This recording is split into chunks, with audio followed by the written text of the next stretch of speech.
This doesn't bode well for you, Julian. I wonder what your father will say. I think Alistair's going to be very upset.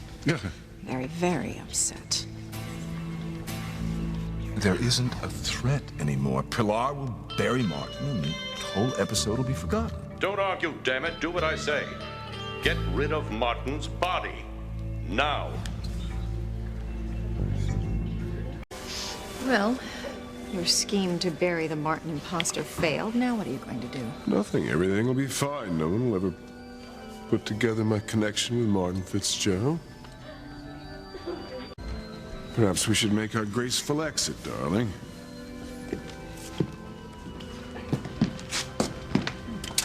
You're not going anywhere, Crane. We've got a few questions to ask you. The dead man that we all thought was Martin Fitzgerald. Exactly what is your connection to him?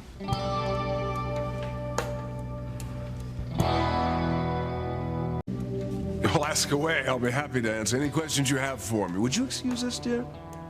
Of course, darling. Well, I must say I'm hard-pressed to understand just why Harmony PD is so bent upon wasting my time. Well, you misidentified a body, Crane. That's just for starters.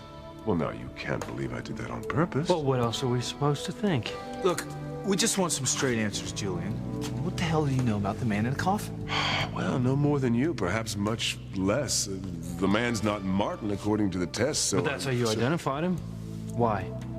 Well, I wasn't the only one. Pilar thought it was Martin. At least at first she did, and so did you, Louise.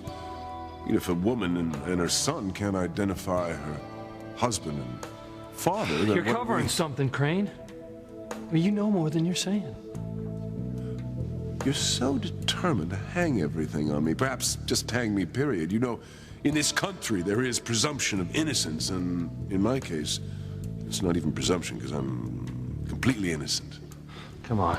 From the moment that I saw you in Santa Fe, I knew you were part of this scam, or whatever it is.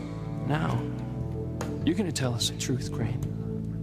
And you're gonna tell us the truth right here, right now.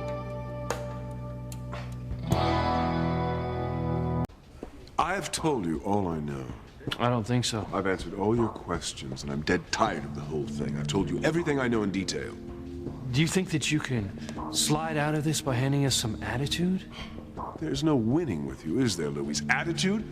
I'm merely trying to point out that everyone made a mistake identifying the body. You're smooth, Crane. But we're not letting you off the hook. It was an honest mistake.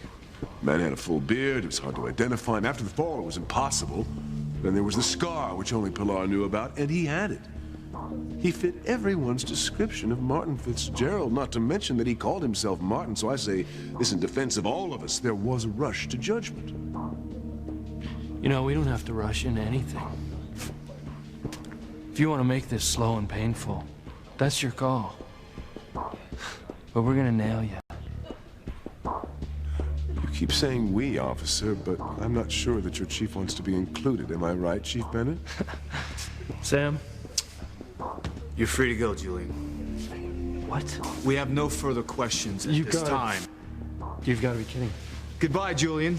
Well, Luis, I'm very happy for you and all the Lopez Fitzgeralds, and if there's anything else I can do, please let me know. Narvi? You're not in handcuffs, so I can assume your interview with Louise and Sam went well. Fine.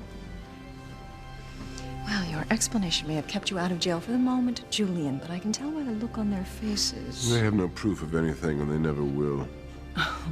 If there's something out there that can bury you, Sam will find it. There isn't. How many times have I told you? You're in trouble, Julian, big trouble.